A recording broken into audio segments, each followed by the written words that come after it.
Hi, everyone. Today, I want to talk about how much we need to save for retirement. Is $1 million enough? $500,000? $10 million? Maybe just $250,000? It's definitely going to take a little bit of math to figure out. Maybe we'll use the 4% rule. Maybe you only need 75% of your current income to maintain your lifestyle. Let's see what that means. As always, there will be some jelly at the end, which is something I enjoyed outside of the markets. If you have big dreams like buying this 4-bedroom, 5-bath mansion in San Antonio, or if you're just getting started on your financial journey, definitely like and subscribe. It has a very modern kitchen, kind of a weird backsplash, and red knobs on the stove. It has a very large open concept master bedroom. It has a very large bathroom with glass walls. A little weird, but I guess if you get to have a treadmill in your bathroom, it might be worth it. It has a sweet pool right next to your putting green. Does come with a pretty weird couch though. To keep your dreams at the front of your mind, like and subscribe. Welcome to the Portfolio Bulletin. Let's get started. So this article starts off by comparing your retirement income to the amount of M&Ms you should eat per week.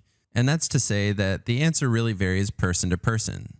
If you want to eat a lot of M&Ms, then you have to have a lot of M&Ms, and you need to save a lot for retirement. If your goal is just to have enough M&Ms, then you might need less. So the first step of determining how much money you need in retirement is to determine what your goal lifestyle is like. Are you going to sell your place to live somewhere cheaper, maybe a state with lower cost of living?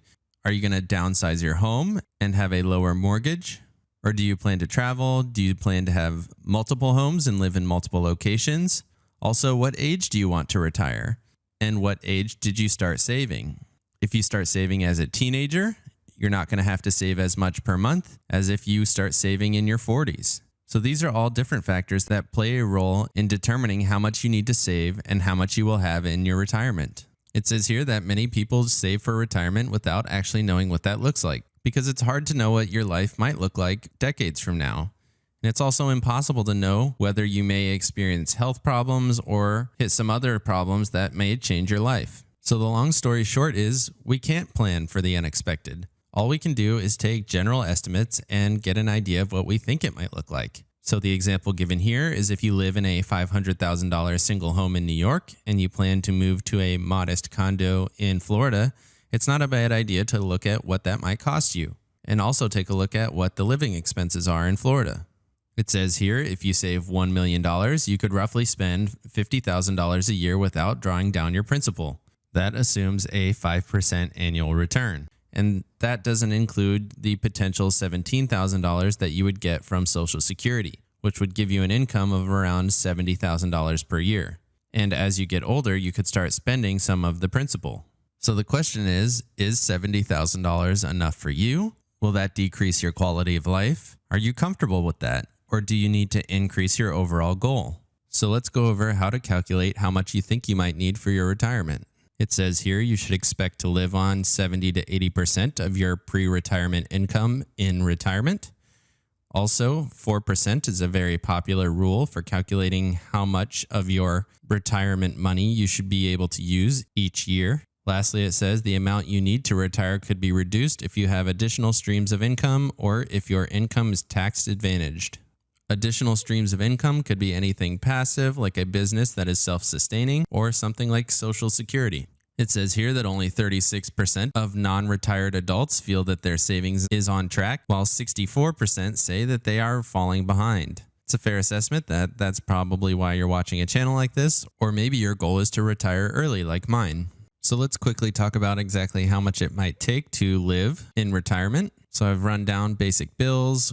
Understand that if you're retired, you might not have a mortgage and you might not have a car payment, but I included them just for calculation's sake. So we have mortgage, 2 cars, phone bill, car insurance, cable, electric, water and trash, gas, food, and health insurance. So all of that totals up to almost $4,200 per month, which over the course of the year is about $50,000. And that is just about the minimum amount of money that you would be able to survive on in retirement. And that assumes that you're not doing anything beyond just your normal daily activities, not traveling anywhere, and not buying anything that's not essential.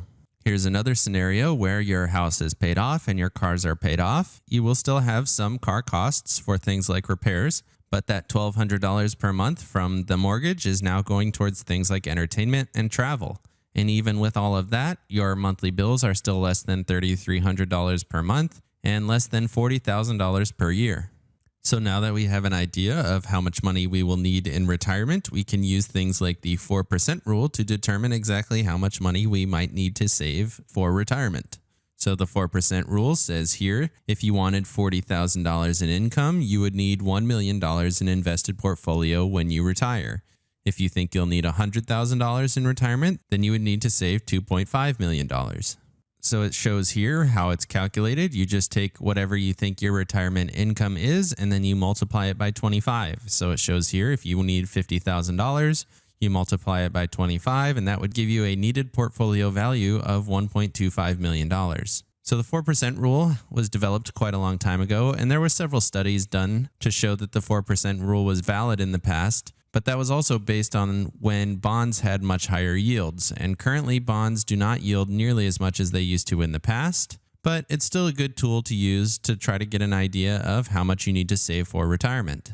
And what the 4% rule is really saying is if you take 4% of your overall portfolio, you should never have to cut into your principal.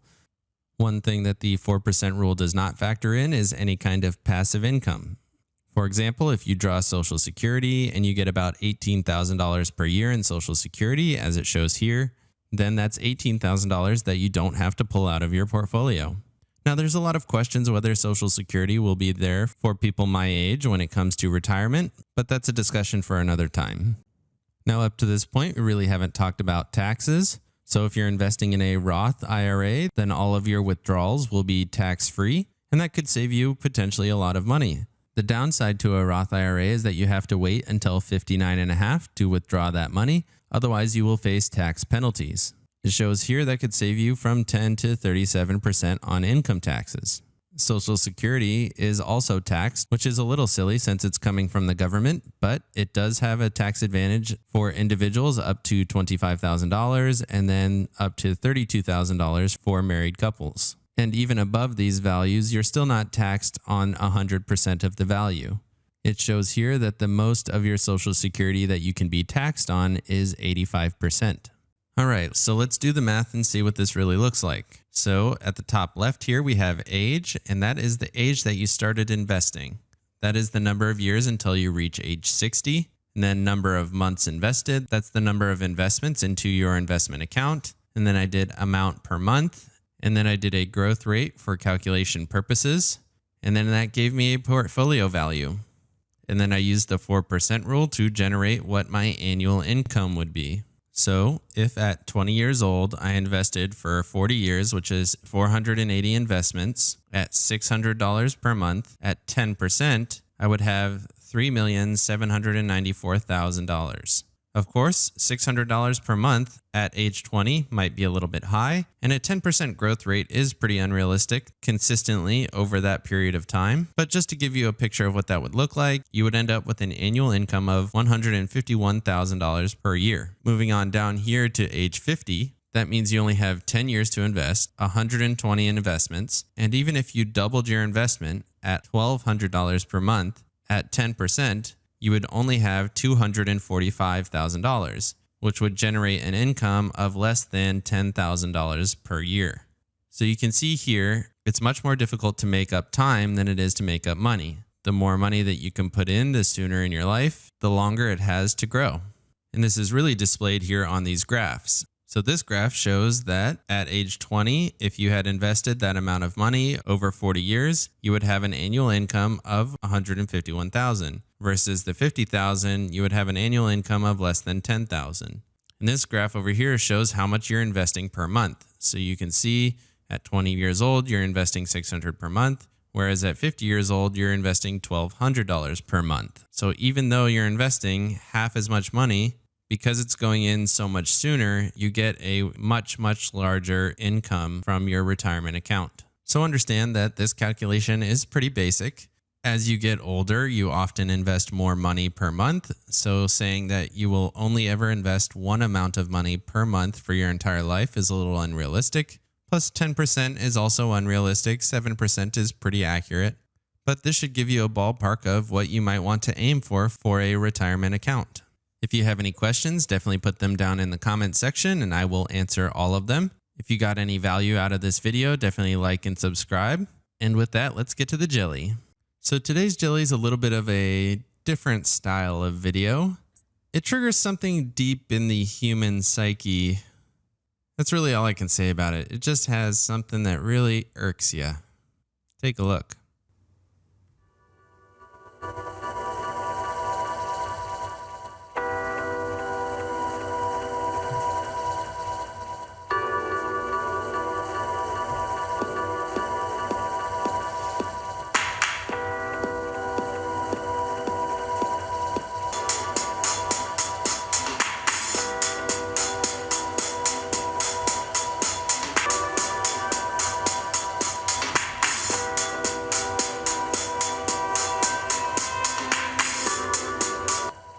This one is clearly a classic whenever you have to send a package.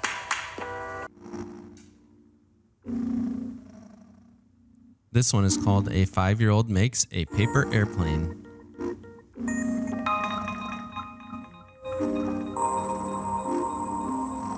This one is less annoying, but really just gross.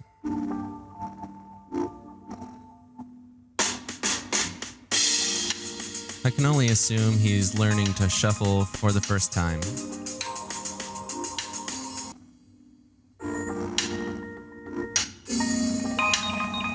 You almost got it. Come on.